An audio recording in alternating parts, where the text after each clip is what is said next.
Donald Trump has once again made a baffling and hypocritical move in his ongoing attempt to paint himself as some sort of peacemaker president. Now, in a stunning display of contradiction, he's now threatening military action in the very part of the world he's been bragging about bringing peace to. The reality, however, couldn't be further from his own narrative. His so-called ceasefire agreement is far from enduring peace deal he claims it to be. It's yet another example of Trump's shallow understanding of Middle Eastern politics, guys. A region he routinely oversimplifies for his own political gain. Today's chaotic and tone-deaf meeting with the president of Argentina, Trump went on an unhinged rant that included a dangerous and reckless threat, one that exposed just how unfit he is to handle global diplomacy. Today, guys, we'll unpack that in detail, but first, a quick reminder to support the channel by liking this video and subscribing if you already haven't. It really does help us continue exposing the absurdity of moments like these. Now, let's start with Trump's bizarre appearance and his rambling comments about the teleprompter at the United Nations.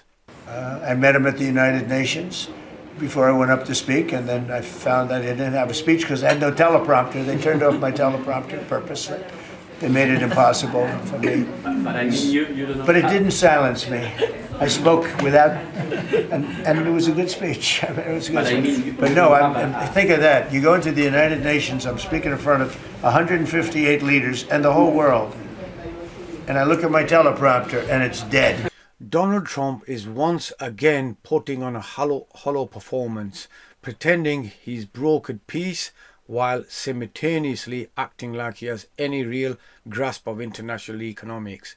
He's boasting about supposed diplomacy while justifying sending 20 billion to bail out Argentina.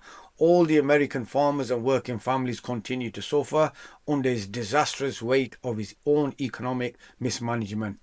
Guys, Trump wants people to believe he's a very savvy global leader, but his statements reveal a man who has no idea what he's talking about. In truth, Trump's favourite topic has always been himself, his grievances, his ego, and his endless need for attention. He's visibly insecure about everything. His floundering UN speech, his appearance, and the lack of praise for the so-called peace deal that doesn't even exist.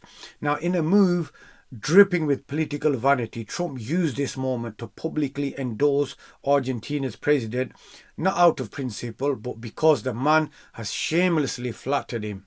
You know, Trump thrives on this kind of thing, guys, and this is just the latest example of him rewarding anyone willing to stroke his ego.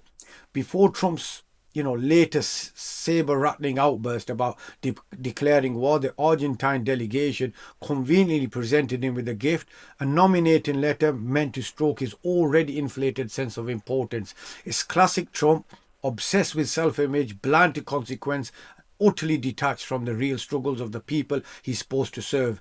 So the Argentine delegation already pocketing a 20 billion payout from Trump, and they seemed eager to squeeze a few extra billion out of him, like thank you, as a thank you tip for flattering his ego. In a shameless act of pandering, they handed Trump a letter nominating him again for the Nobel Peace Prize. And of course, they awkwardly admitted that the letter had been prepared earlier, so his so-called peace deal in the Middle East wasn't even mentioned, probably because it doesn't even exist in any meaningful sense. Trump has not brought peace to the Middle East. He hasn't even grasped the basic details of the agreement he keeps bragging about.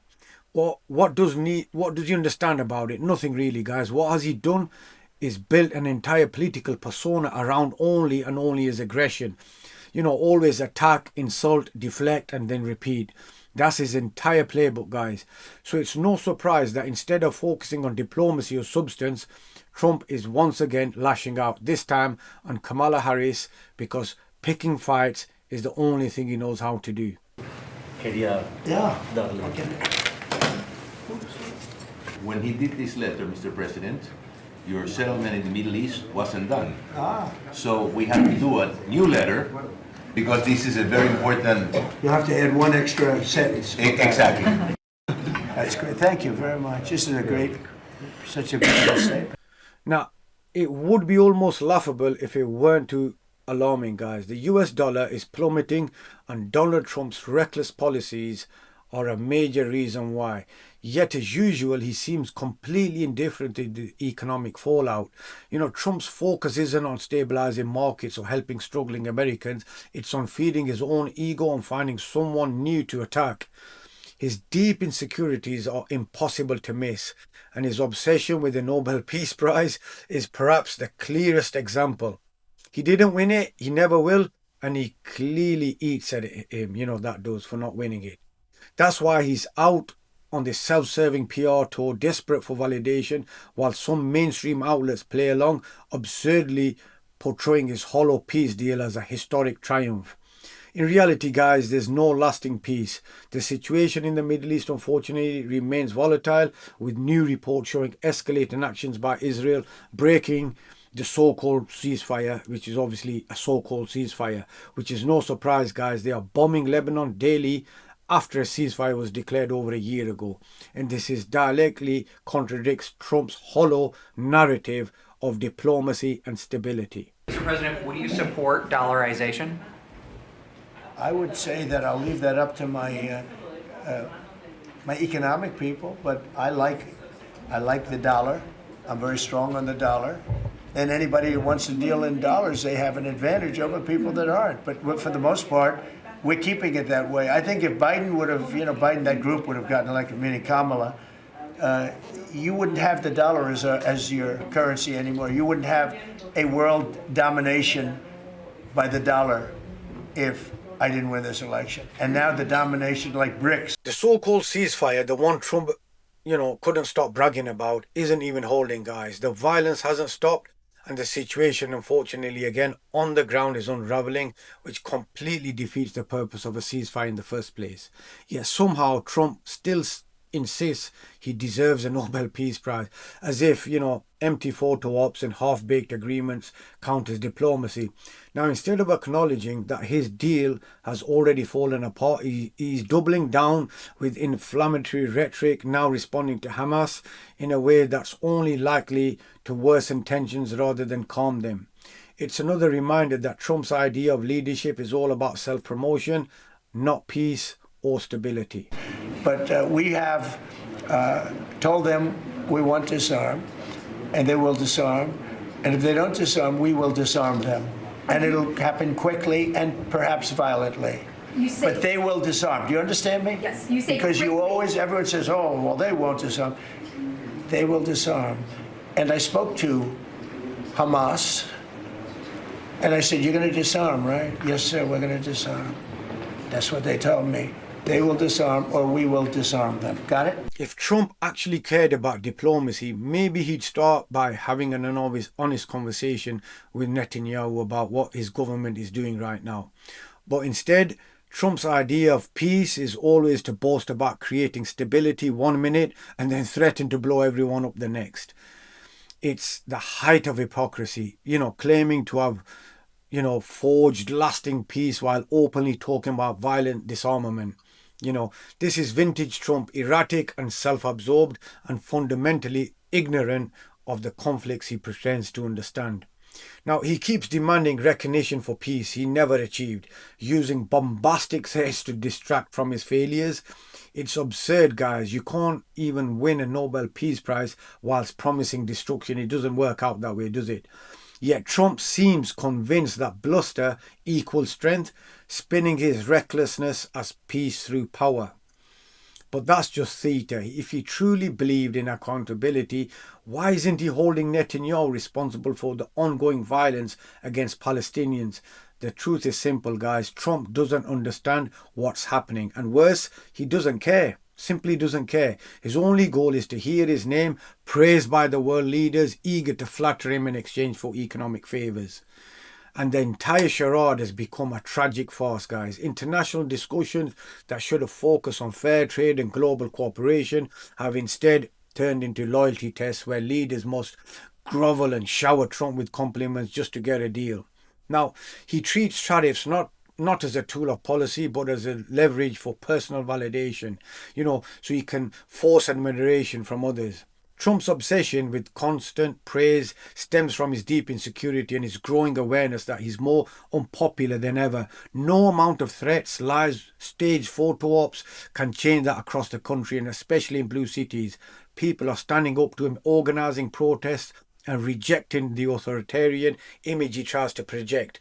And as the movement grows, events like No King's Day Part 2 are definitely up on the horizon. A reminder to the Americans aren't buying Trump's delusions of grandeur, they're actually fighting back against them. It was an almost unimaginable number. More than 5 million Americans turned out in small towns and big cities all across the country for those No Kings protests against the Trump administration back in June. That No Kings Day protest, that one day in June, is considered to be one of the 3 largest days of peaceful protest ever in U.S. history. There were so many demonstrations on No Kings Day in June that when we covered them here on this show the following day, we had to show them in batches of 20 to even scratch the surface of how many of them there were. Well, now the second No Kings Day is just around the corner. It's this Saturday, October 18th. And the organizing effort around it so far indicates that it might be even bigger this time around. In June, for those huge protests, they got like 2,100 different protests. This time for Saturday, organizers are expecting more than 2,500, even more than we saw in June. Joining us now is Ezra Levin. He's co-founder and co-executive director of Indivisible, the group that has helped lead the organizing for the No Kings rallies. Mr. Levin, it's nice to see you. Thanks for being here. Great to see you, Rachel. What are you expecting for Saturday? I'm expecting it to be huge. I'm expecting it to be boisterous. I'm expecting it to be joyful. It's going to be the place to be, Rachel. I mean, it really is. I hope people are, we're doing big things here, right? We're collectively fighting for democracy. That's big, that's serious. Trump is saber rattling, and that can be scary. But fundamentally, what this is about is everybody coming together and demonstrating we don't do kings in America. And they're going to have funny signs. There's going to be chanting. There's going to be dancing. There's going to be singing. We want this to be a place where anybody can come out. And it doesn't matter your ideological persuasion. It doesn't matter who you voted for before. It doesn't matter if you've never protested before. This is a place for you if you believe we don't do kings in this country. We're in this moment where Republican leaders, particularly House Speaker Mike Johnson, but also other Republicans, have tried to really fearmonger about the No Kings protest. He said it was a planned Hate America rally, which made me laugh out loud. But I have to ask, obviously they're trying to scare people into not protesting or trying to make it seem like a scary thing. On the other side, we've got protests in Portland erupting into dance parties and everybody with Cher on the boombox and dancing inflatable frogs and everything. What do you make of the Republican effort to really demonize protest against Trump? Look, on the one hand, I welcome the free publicity. I'm glad they're talking about what will be the largest peaceful protest in modern American history coming up on Saturday. And it's also funny that they can't actually say No Kings. They've got to make some other name up for it because they understand it. They say No Kings. How is that objectionable? Right. How could anybody say that that's anything other than the most American thing since apple pie? But I do think we have to hold two things in our head at the same time. One, anybody who's been to a protest this year that's been organized by Indivisible or No Kings has seen moms and grandmas and kids and dogs and funny chants, and it was a feeling of joyous power out in the streets. And on the other hand, we've got an authoritarian regime who wants to crack down on free speech. The corruption, the cruelty, the non-stop stream of lies coming from people like Donald Trump and his administration, it's actually infuriating, guys. This is definitely a growing tide of real authoritarian rule in the countries. You know, we're fighting back against Trump's brand of politics on this channel. The greed, the hate, the constant manipulation. If you've made it this far, guys, please do drop a blue heart in the comments. Like, subscribe and share, and stay connected. And I'll see you on the next one.